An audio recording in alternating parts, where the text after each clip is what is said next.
I didn't interrupt her. That was the first thing that surprised me later, the restraint.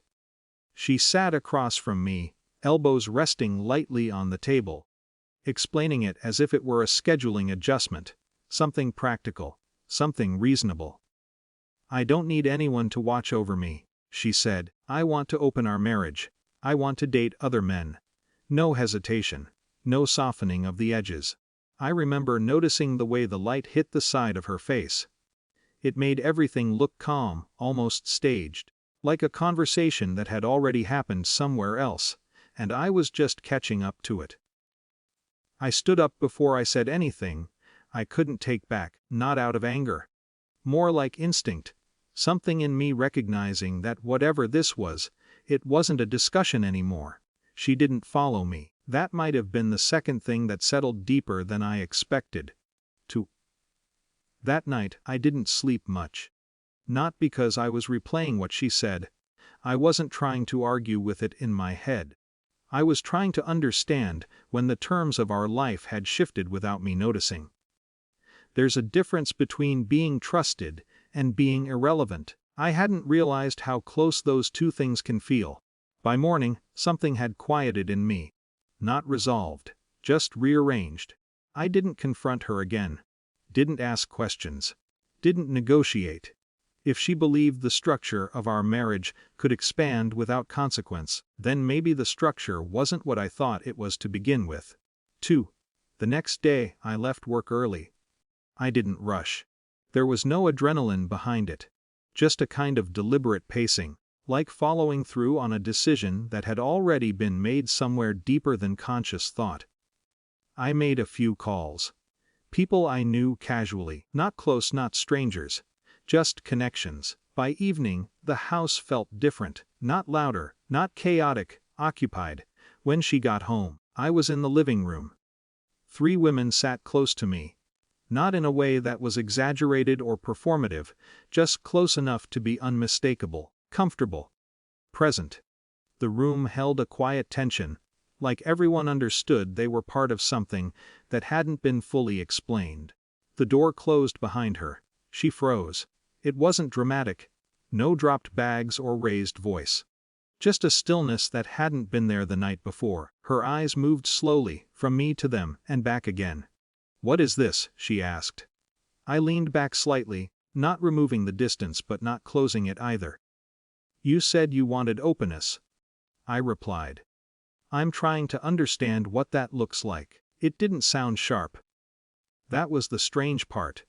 My voice felt level, almost detached from whatever emotion should have been there. Before she could respond, there was a knock at the door. I didn't move right away. Let the moment stretch just enough. Then I stood, crossed the room, and opened it. He stepped in with the kind of confidence that only comes from thinking you're expected. Her lover. I hadn't met him before, but I didn't need confirmation.